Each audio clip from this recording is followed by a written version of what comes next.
Salutations à toutes et à tous, nous sommes le vendredi 1er décembre et cela veut dire que l'on va ouvrir la première case de notre calendrier de l'Avent. Si jamais vous n'avez pas vu notre vidéo de présentation, cette année, on a décidé de vous présenter les documents que vous avez le plus empruntés en 2023. En ce 1er décembre, on va commencer par le 24e livre le plus emprunté et le 24e DVD le plus emprunté. Et on remontera comme ça jusqu'au 24 décembre où vous saurez quel ouvrage et quel DVD ont été les plus empruntés cette année.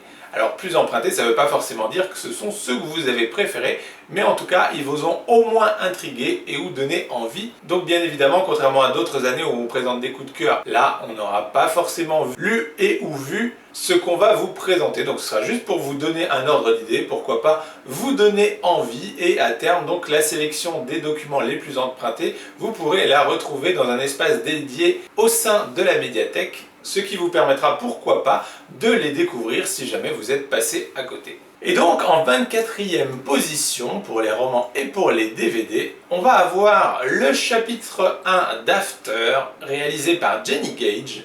Donc c'est l'adaptation du roman du même nom. Et niveau roman, on va avoir L'été des secrets d'Angela Petch. Donc je vais vous lire le résumé de chaque, et je rajouterai également dans le descriptif de la vidéo la bande-annonce du film si jamais ça vous intéresse. Tessa, brillante étudiante, fidèle à son amour de lycée, quitte la maison pour son premier semestre à l'université.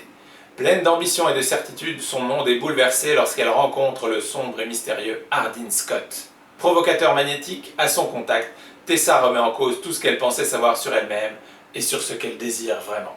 Donc au niveau des petits blabla publicitaires que l'on trouve au dos, on compare un peu ce film à 50 nuances de grès.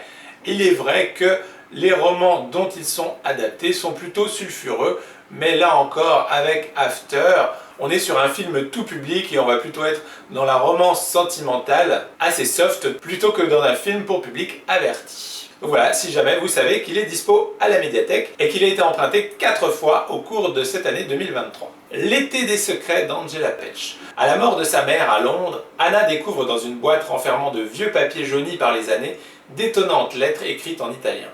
Émue, la jeune femme décide de partir sur les traces de son histoire familiale et elle quitte l'Angleterre pour le petit village de Toscane dont parlent les lettres.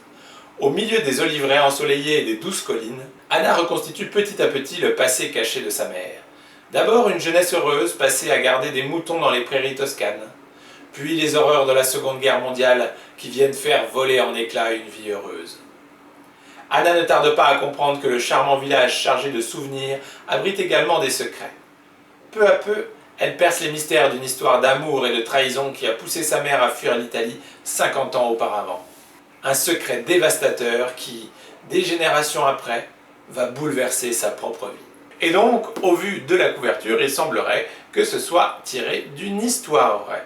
Donc si jamais ça vous a donné envie, n'hésitez pas à venir l'emprunter. Puisque tout au long du mois de décembre, les documents que l'on va vous présenter dans le calendrier de l'Avent font bien évidemment partie de notre fonds et vous pouvez venir les emprunter s'ils sont toujours disponibles. Sinon, n'hésitez pas à les réserver puisque bien évidemment, premier arrivé, premier servi. Donc voilà, ainsi s'achève l'ouverture de cette première case de notre calendrier de l'Avent, qui pour le coup se retrouve un peu dans une thématique romance avec un peu de mystère et autres. Alors il est possible que parfois je ne puisse pas vous montrer la jaquette ou l'ouvrage en question, tout simplement parce qu'il est emprunté au moment du tournage. Mais ça ne vous empêche pas bien évidemment de venir le réserver. Donc voilà, sur ces bonnes paroles, il ne nous reste plus qu'à vous souhaiter une excellente journée et on vous dit à demain pour l'ouverture d'une nouvelle case de notre calendrier de l'Avent. Salut!